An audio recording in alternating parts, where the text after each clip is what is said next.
la mañana de hoy el Señor me permite compartirles este mensaje que se titula El llamado de una promesa. ¿Cuántos acá tienen una promesa de parte de Dios? Todos seguramente tenemos una promesa de parte del Señor y seguramente nos esforzamos por caminar en pos o en pro de esa promesa. Sin embargo, en el camino y en el desarrollo encontramos ciertas trabas, encontramos ciertos impedimentos. Es más, en algunas ocasiones cuando el Señor ministra nuestra vida y dice: te voy a llevar a las naciones, vas a tener un empleo, vas a tener esposa, vas a tener esposo, etcétera, etcétera, uno dice: Señor, ¿es para mí? Santo. Uno dice: Señor, ¿es para mí eso? Y me parece curioso que cuando el Señor nos habla en nuestra vida, viene una palabra rema, viene una palabra poderosa, una promesa, generalmente, o bueno, me pasa muy a menudo a mí, yo en vez de decir amén, empiezo a dudar. ¿Cuánto le pasan eso? Suele pasar. Entonces, en vez uno de decir amén, uno dice: ay, Dios, pero es que yo soy poco merecedor de eso. Y la vida, soltándonos de la palabra del Señor, nos empieza a llevar como unas tormentas, como por unos altibajos emocionales.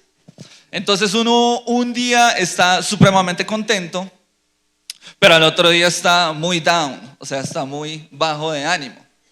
Pero en esta mañana quiero que nos adentremos en la palabra del Señor y miremos las promesas que Dios tiene para nuestra vida desde otro ángulo, desde otra perspectiva.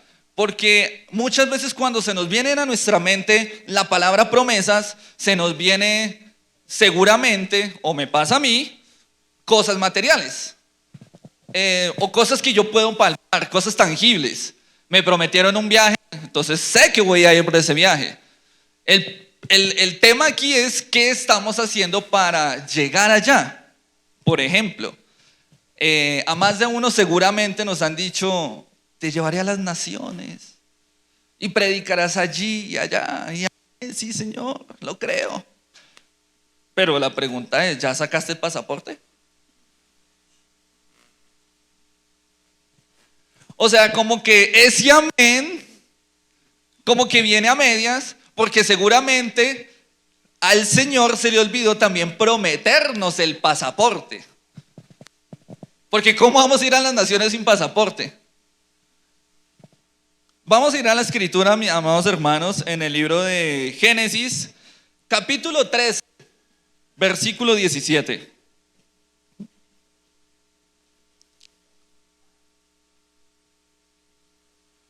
Dice así la palabra del Señor, en el nombre del Padre, del Hijo y con la unción del Espíritu Santo. No se escuchó así. Dice, Génesis 13, verso 17, dice: levántate, ve por la tierra a lo largo de ella y a su ancho, porque a ti te la daré. Uy, no fuera espíritu de Pastor Miguel. No, perdón, Génesis 13, verso 17. ¿Lo dije bien? El asunto es, el que entendió, entendió. Génesis 13, versículo 17 dice: levántate, ahora sí, ve por la tierra a lo largo de ella y a su ancho, porque a ti te la daré. Nótese que en este pequeño verso bíblico el Señor da una orden. Hay una promesa que es la conclusión de esa orden, pero hay una orden. ¿Cuál es la orden en este caso? Levántate. ¿Levántate en qué? Esa palabra, esta conversación básicamente la tiene el Señor con Abraham. Y le dice: bendeciré a los que te bendigan y maldeciré a los que te maldigan, y todo lo que mires de aquí para allá será tuyo. Y en el verso 16 dice: y haré tu descendencia como el polvo de la tierra, que si alguno puede, que si alguno puede contar el polvo de la tierra, también tu descendencia será contada. Y al siguiente versículo, que es el 17, dice, levántate. Pero aquí el tema es, ¿en qué momento nosotros nos vamos a levantar? Porque si usted lee a lo largo en la escritura, por lo menos en Deuteronomio, en capítulo 28, hay un poconón de versículos que hablan sobre las bendiciones de la obediencia y te alcanzarán, pero cuando uno está como que esperando que las bendiciones lo alcancen, uno como que está a 100 por hora y las bendiciones están como a 2. Porque es que en vez de que ellas nos alcancen a nosotros, nosotros generamos un bache. Y en ese bache que hay entre la bendición y nosotros, en ese bache hay un vacío. Y ese vacío generalmente, como somos tan emocionales, nos empieza a hablar sobre lo inmerecedores que llegamos a ser a recibir las promesas de parte de Dios. Juan 3:15.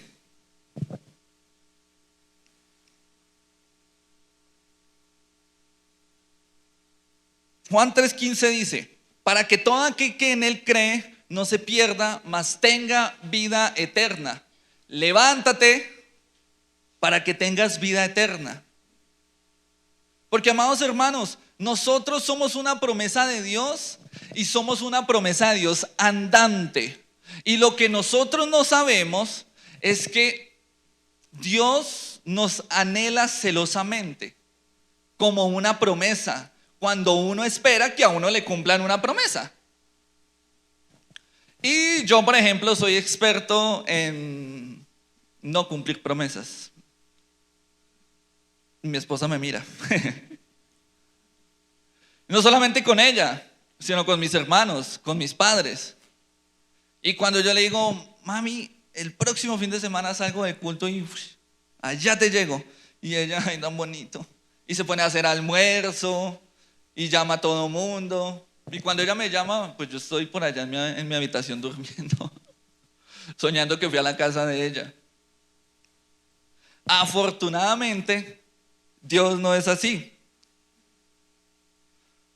Pero aquí la pregunta, hermanos, de verdad, a la que quiero como que adentrarme un poco más, es ¿para qué Dios hace promesas? ¿Cuál es el sentido de que el Señor haga una promesa? ¿Por qué razón Él se tiene que valer de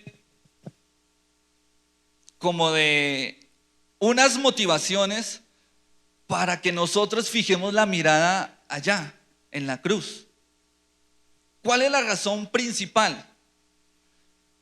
Y orando en esta palabra, el Señor me respondía en Jeremías 29:11. Jeremías 29:11 dice, porque yo sé los pensamientos que tengo. Yo sé que usted anhela una casa, yo sé que usted anhela un viaje, yo sé que usted anhela un empleo. A su tiempo lo tendrá, pero no es el momento. Porque yo sé los pensamientos que tengo, dice el Señor, acerca de vosotros, pensamientos de paz y no de mal, para daros el fin. Ahora, yo gran parte de mi vida la he trabajado desarrollando el ministerio con jóvenes. Y a pesar de que de pronto cambia la temática, entre comillas, de sufrimiento de los jóvenes, el común denominador sigue siendo la parte emocional. Gracias a Dios y a mi economía en ese momento, no tuve novia. ¿Por qué lo digo? Porque es que antes de conocer a mi esposa, pues yo me relacionaba con muchos amigos y cada uno de ellos tenía a su novia. Le estoy hablando cuando yo tenía 15, 16 años y eran hijos de, bueno, no le puedo decir de papi y mami, pero sí tenían un poder adquisitivo muchísimo mayor que yo. O sea, yo quedaba descuadrado si le invitaba a una chica una menta, por ejemplo. Eso era una vaina re loca. Yo quedaba descuadrado. Entonces para mí me salía más económico no tener novia. Por ende, para mí era mucho más práctico blindar mi situación emocional. Porque yo antes de pensar en enamorarme y qué chica tan linda y esto y aquello, pensaba qué tan atractiva estaba siendo mi billetera en ese momento. Apenas la abría lo que salían eran polillas y eso como que no seduce, eso como que no llama. Sin embargo, mis amigos de la edad de cuando éramos contemporáneos, desde los 14, 15, 16 años, ellos sufrían por amor. Y, y me parecía curioso porque está bien, o sea, en términos generales, está bien que ellos pues se quieran enamorar y tener su noviazgo y sacarlo adelante y seguramente papi te presento a mi novia, mami te presento a mi novia, etcétera, etcétera. Pero no era el tiempo, hermano, no era el tiempo.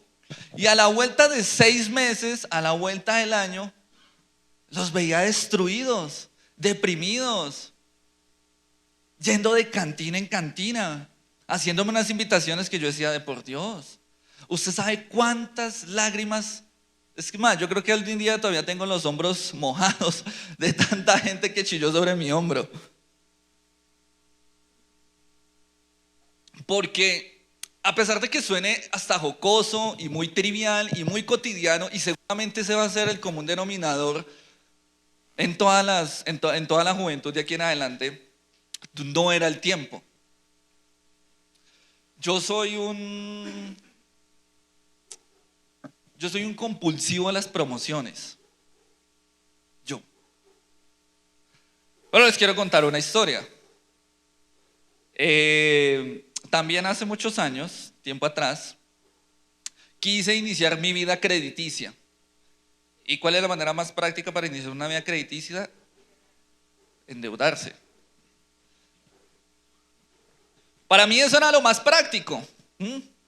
Además porque esa tentación de uno pagar las cosas a cuotas, uno jamás en la vida piensa que se va a descuadrar.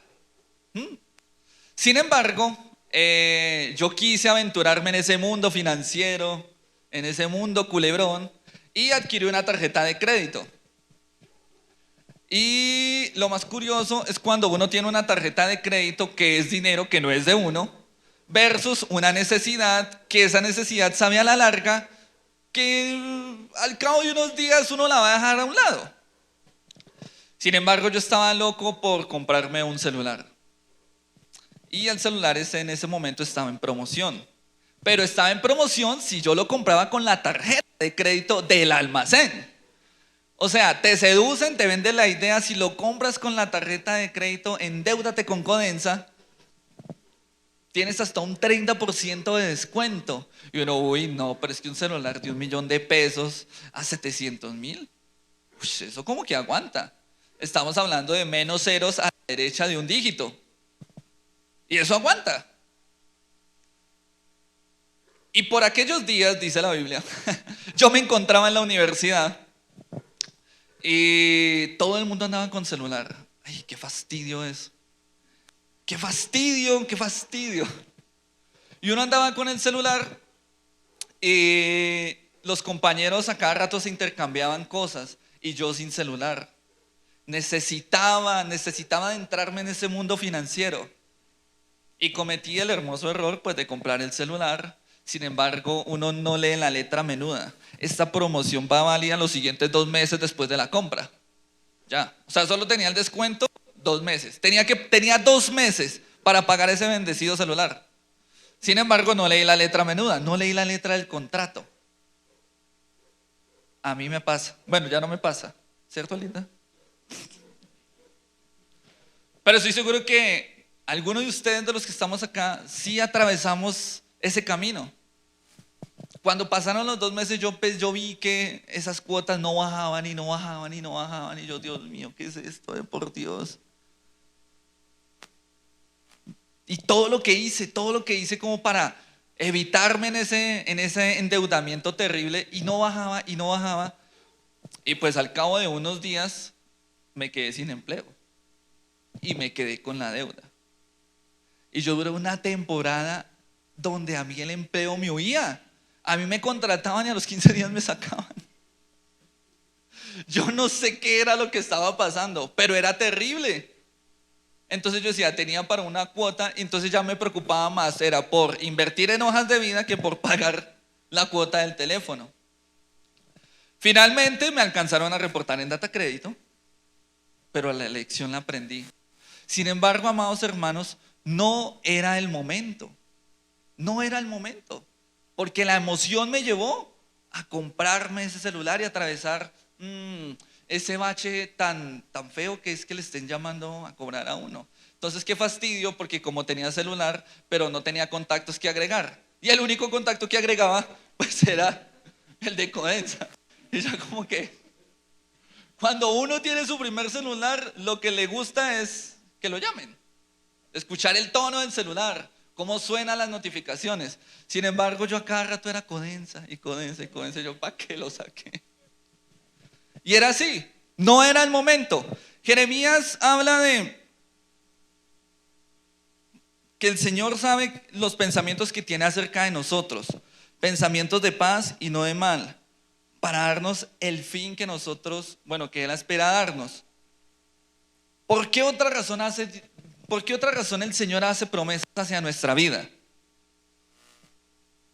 Porque en Isaías 55:9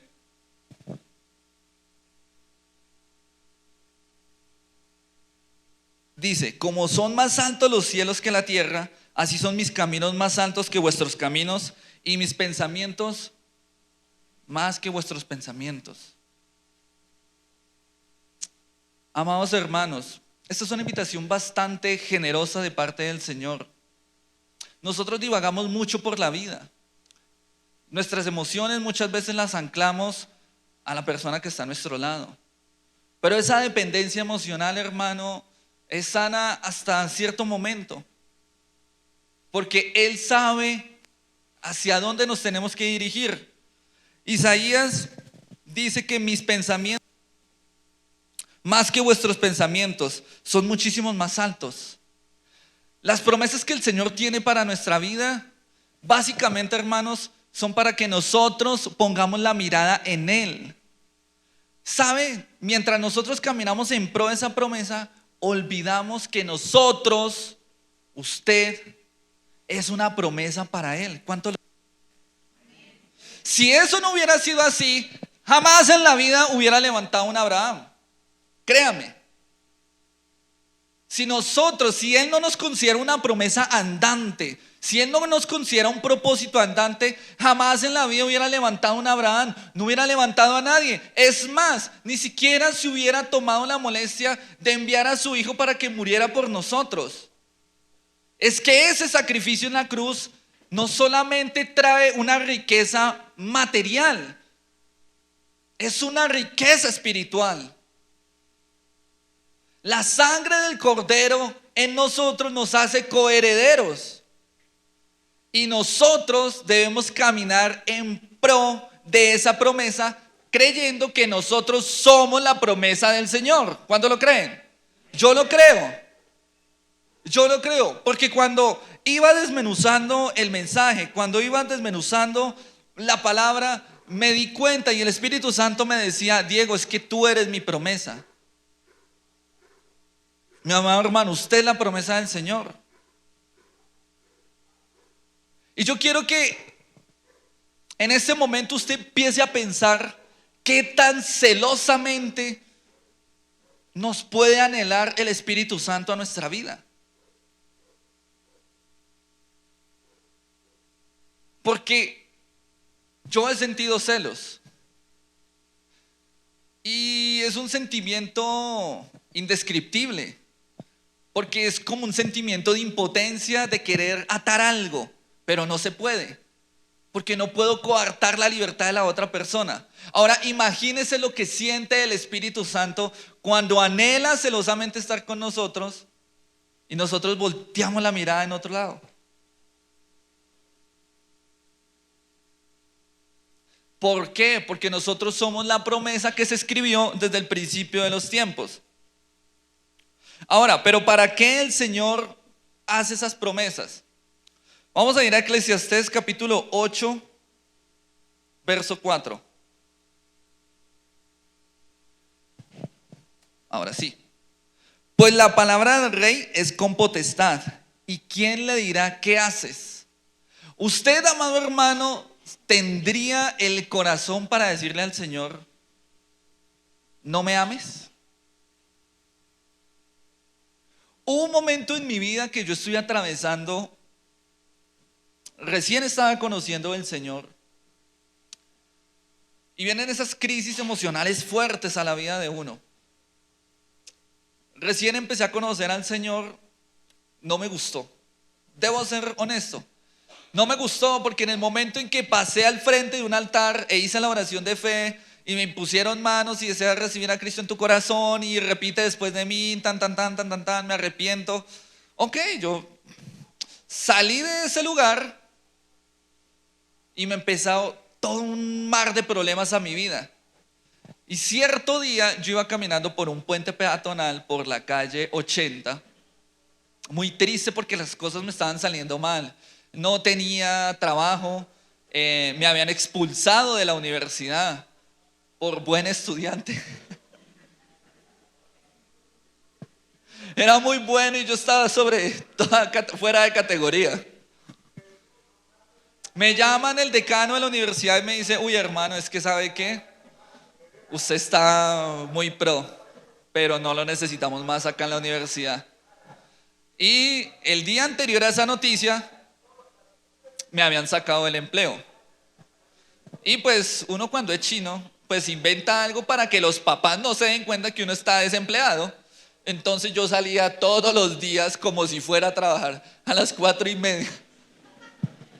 A las 4:30 de la mañana. Porque claro, qué pena que la mamá de uno le diga: venga, mijo, váyase a trabajar. No, es que me echaron. Entonces yo me iba a las 4:30 de la mañana, me iba a caminar por el barrio. Hay veces golpeaba la casa de mis amigos, desayunaba. Cuando era el tiempo me iba para la universidad, pero cuando ya no tenía universidad, pues quedaba vagando. Y ese bagaje de estar como que sin hacer nada me trajo mucha depresión. Y caminando sobre el puente de la 80 con Boyacá, yo dije: Señor, creo que no valió la pena invertir mis palabras aquel día. Si es usted Dios, si es verdad que usted es todopoderoso, hágame un favor y escuchen la insensatez. Hágame un favor, que mi mente nunca más se acuerde de usted. Con eso, si me muero, no tengo justificación para dónde me voy. Y eso fue una oración muy fuerte. Y cuando estaba elaborando este mensaje, el Señor dice: pues la palabra del rey es con potestad. El Señor a mi vida me había dicho lo que iba a hacer en mi vida y yo la estaba negando. Pero Él es el rey de nuestra vida. ¿Usted podría contradecirle lo que ya está escrito sobre usted? Claramente no. Claramente no. Y si el Señor le dio una promesa a su vida, ¿usted cree que Él no la va a cumplir? Yo creo que Él sí va a cumplir nuestras promesas. Yo creo que si usted está orando para que haya una conversión de un familiar, se va a hacer, porque es promesa. Acuérdese, serás salvo tú y tu casa. Cree en el Señor Jesucristo. En el momento que estaba preparando este mensaje, el Señor me decía: te vas a dirigir a un pueblo que estoy preparando, porque Ministerio Sermón es un semillero de ministerios. Es un semillero y un restaurador de ministerios. Es un semillero y es un restaurador de propósitos. Por eso, amado hermano, cuando usted esté acá en la iglesia, esté compartiendo con los hermanos, no vea un prójimo X, no vea a alguien cualquiera, no lo tome por menos. Vea el sueño de Dios andando, porque somos una promesa andando. Yo lo creo. Usted no sabe a quién se está dirigiendo. No sabemos a quién nos estamos dirigiendo. Y de aquí a mañana, esa persona que de pronto nos producía escozor, nos fastidiaba, como que, uy, llegó este hermanito y nos cambió el ambiente, hagámonos para allá que el ambiente está mejor y dejémoslo a él allá. Ese hermanito, que seguramente en nuestro corazón lo tomamos en poco, es el próximo evangelista de las naciones. El que seguramente hará más que usted y que yo. Porque si yo le predico en el año, tal vez a 10 personas es mucho, pero ese evangelista traerá a los pies de Cristo 30,000, 40,000, 50,000. ¿Por qué? Porque es una promesa andante. Y mi amado hermano, no tome en poco lo que Cristo ha dicho de usted.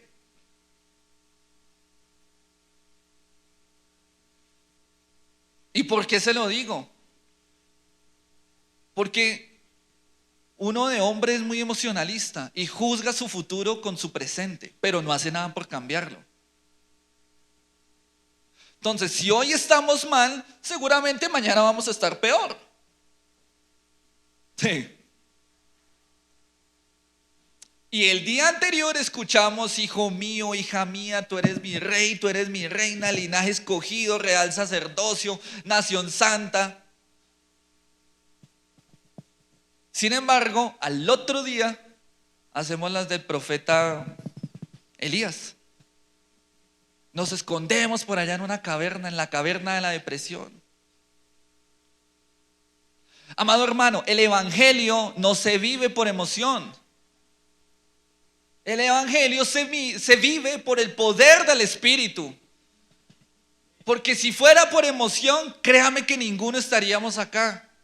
Es el poder del Espíritu los que nos mantiene acá. Y yo siento la presencia del Señor en este lugar porque estoy seguro que aquí se están restaurando ministerios.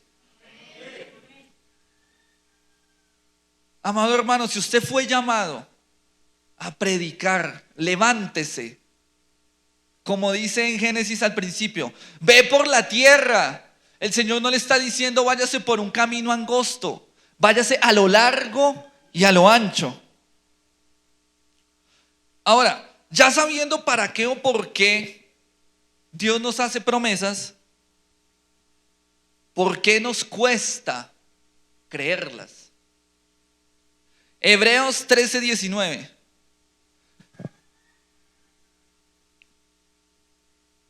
Hebreos 13:19 dice: y vemos que no pudieron entrar a esa tierra que estamos hablando en Génesis 17.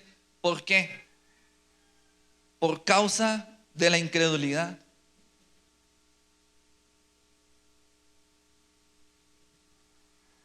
¿Sí lo dije bien?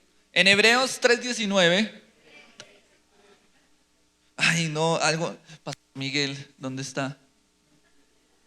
Vea que si era 3:19. Es que yo no estoy vocalizando bien o puse mal la cita. Más bien.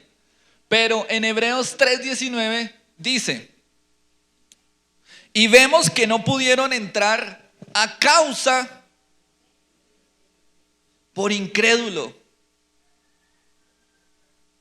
Es que el diablo sí tiene miedo de lo que Cristo haga con nosotros, pero nosotros no creemos lo que Cristo va a hacer con nosotros.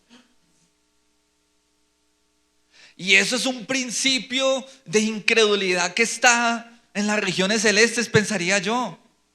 Porque ¿en qué momento vamos a revertir ese argumento? Cuando usted tome la decisión, coja esta bendita palabra, levántate, ve por la tierra a lo largo de ella y a su ancho, porque a ti te la daré. Es que su tierra, inclusive, amado hermano, no puede ser necesariamente lo que estás deseando en el plano físico.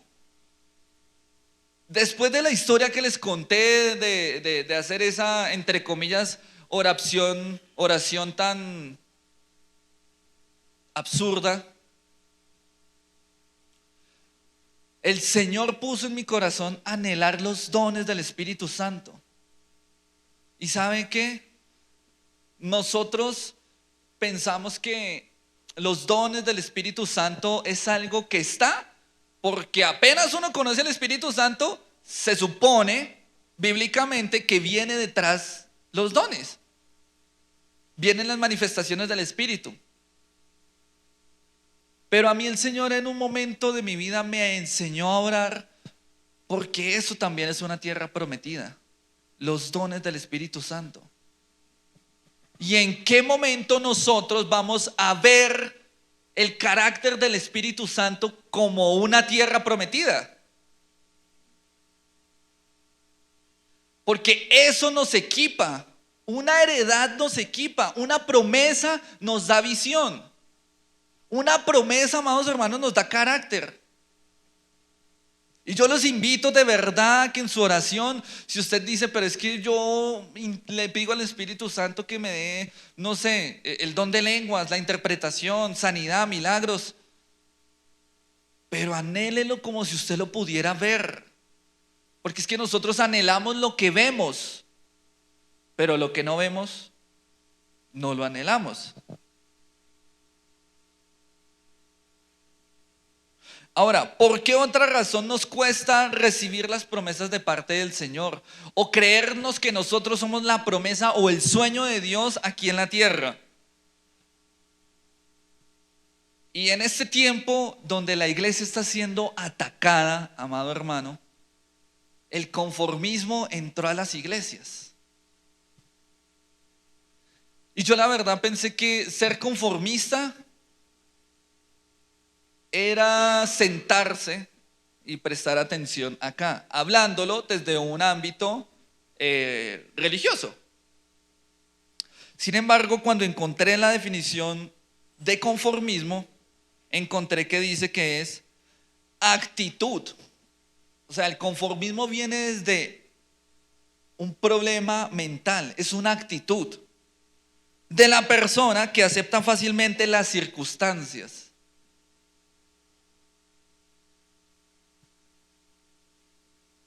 Es una actitud de las personas que aceptan fácilmente las circunstancias, especialmente cuando es adversa.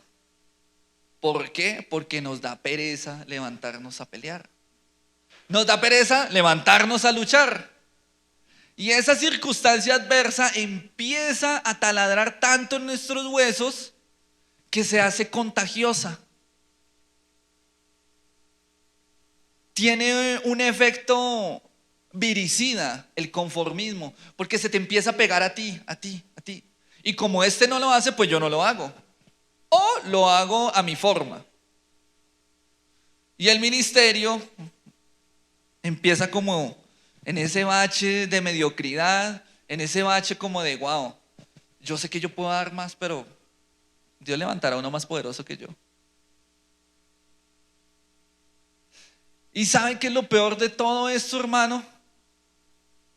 Que cuando nosotros vemos que nuestra vida espiritual está como en ese bache, o no sé a cuánto les ha pasado que va en un carro y el carro va a toda velocidad y de un momento a otro el conductor no ve el hueco que está en la mitad y como que lo despiertan a uno, eso lo suben los pulmones y lo escuajan, decía mi abuelita.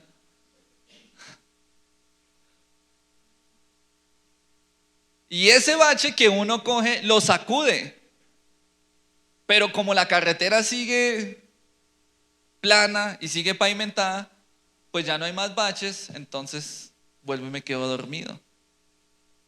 Y así es el ministerio, hermano. Así es el ministerio. Vamos bien, viene un problema, pero como todo siguió normal y no buscamos solución, la promesa se nos vuelve ya algo más lejano de alcanzar y se nos empiezan a sedar los ojos. Ahora, como Dios, Abraham no se conformó con solo una palabra, sino que Dios empezó a formar un carácter en Abraham. Lo empezó a formar sin saber que él iba a ser el futuro patriarca.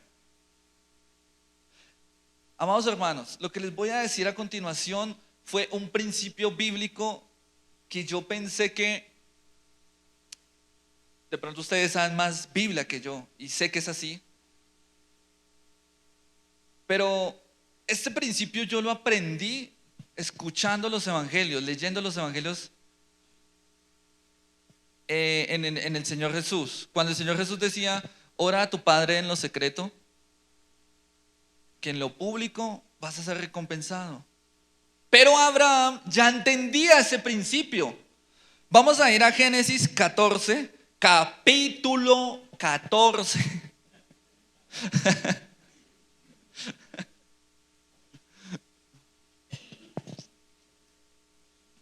Me voy a dar una oportunidad, a ver si fui yo. Génesis capítulo 14, versos 14 y 15. Dice así: oyó Abraham que su pariente estaba prisionero. ¿Cuál pariente? Lot. Y armó a sus criados, los nacidos en su casa, 318, y los siguió hasta Dan. Y cayó sobre ellos de noche él y sus siervos, y les atacó, y le fue siguiendo hasta Oba, al norte de Damasco. Yo me imaginé a este señor yendo por ese pariente que le secuestraron, porque se levantó un rey que se llama Kedorlaomer, y había naciones que le estaban sirviendo a él, pero entre todo ese reclamo, Lot cayó en manos de este rey. Y Abraham dijo, ok, se metió con lo sagrado. Se metió con lo mío, con lo único que tengo en la tierra. Se metió con Lot, ¿sabe qué? Bueno, él no era así de ñero. Yo no me imagino a Lot ñero, de verdad. Pero era gavilloso. O sea, se levantó a 300 y pégale y camine como es. Y en ese transcurrir yo me imagino que iban afilando las patecabras y los cuchillos. Y aquí, ¿cómo fue? Nos toca, mejor dicho, rompernos.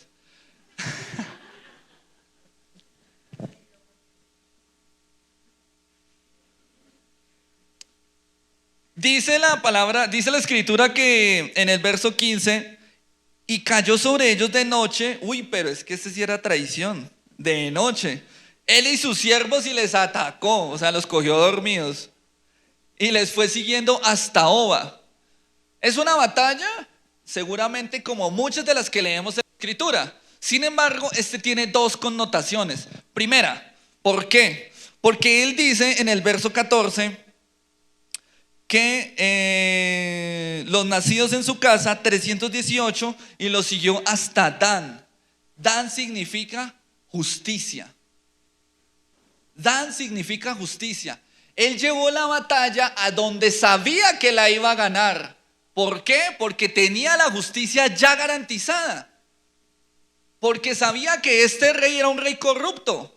Y a pesar de que él era gavillero, y a pesar de que Abraham tenía lo suyo, sabía que Dios le iba a dar su justicia. Ahora, lo curioso es que él sabía que en Dan iba a tener la justicia, pero lo más boom que me hizo a mí, lo que me explotó mi momento de oración, fue saber que en el 15 dice que les atacó y les fue siguiendo hasta Oba.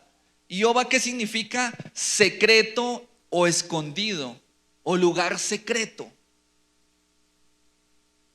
Amado hermano, cuando nosotros estamos orando por nuestras promesas, sépase de mano, sépase de entrada que el Señor es nuestra justicia y la victoria nos la va a dar. Pero vuelvo al verso 17. Levántate, ve por la tierra, de Génesis 13. Levántate, ve por la tierra a lo largo de ella y a su ancho, porque a ti te la daré. Pero para pelear por esa tierra hay que ir al lugar secreto, porque la victoria ya está garantizada. O sea, en otras palabras, si queremos esas bendiciones espirituales de parte del Señor, debemos creerla con el corazón que ya lo tenemos. Y aunque creer agrada al Señor, sentí yo que no era necesario, porque hay que reclamarlas, hay que ir al lugar secreto, hay que doblar rodilla, hay que orar, porque Él es nuestra justicia. ¿Cómo nos ve Dios? Como una promesa que se cumplió. Génesis 12,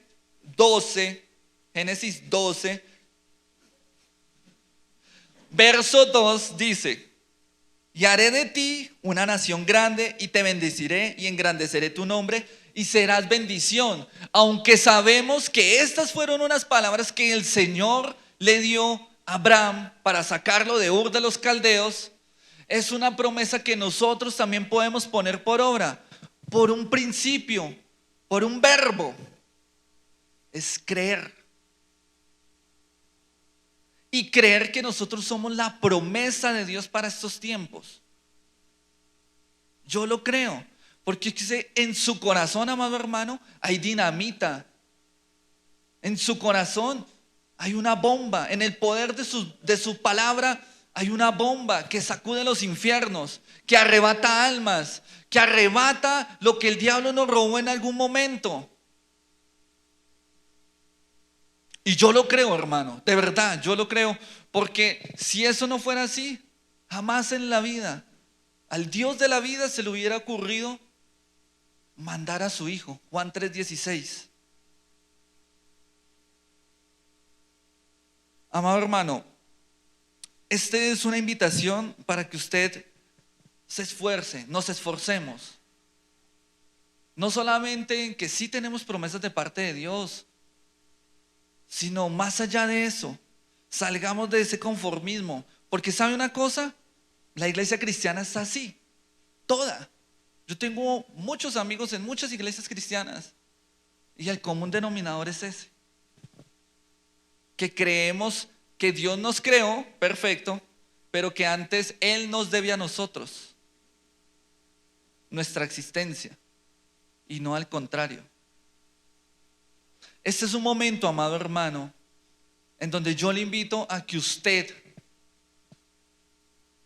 piense en su vida ministerial, porque es que usted es el sacerdote de su casa. Y desde ahí hay ministerio. Desde ahí hay ministerio. Usted tiene autoridad. El problema es que esa autoridad la cambiamos por platos de lentejas.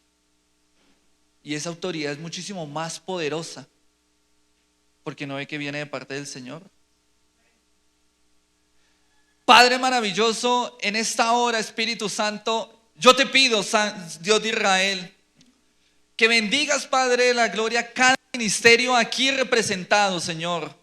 Bendigo, Padre de la gloria, el corazón, Señor Dios, de cada hombre, de cada mujer que vino a escuchar palabra de Dios, Señor.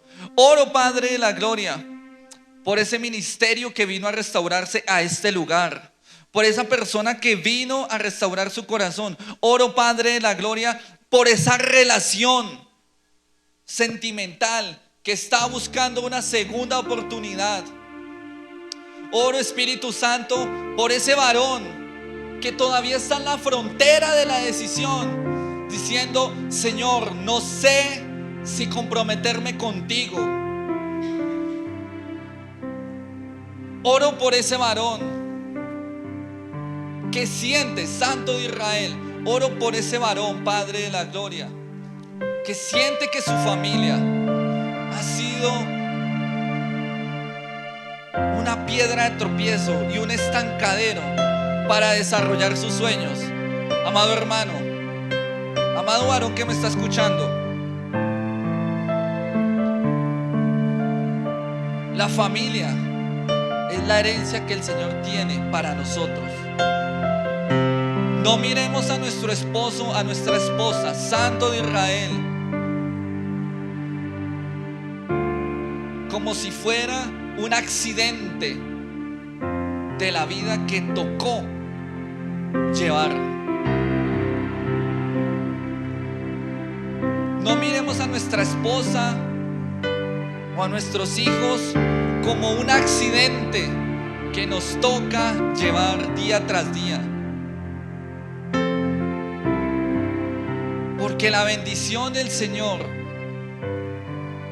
está en esas personas que aguardan en nuestra casa.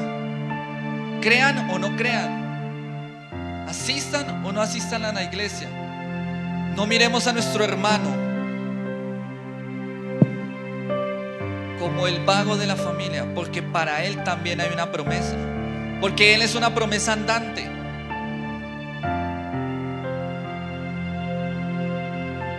Y si usted siente, amado hermano, que está siendo perseguido por venir a una iglesia cristiana, por decir que Jesús es el Señor, dése por bien servido, porque la palabra de Dios se está cumpliendo en usted. En estos tiempos donde el evangelio es tomado por poco, donde sacan series televisivas, donde todo el día las redes sociales están por debajeando el evangelio, si usted se siente perseguido, siéntase gozoso y dichoso. Si usted toma la decisión de invertir su juventud en los caminos del evangelio, es la mejor decisión que usted puede tomar.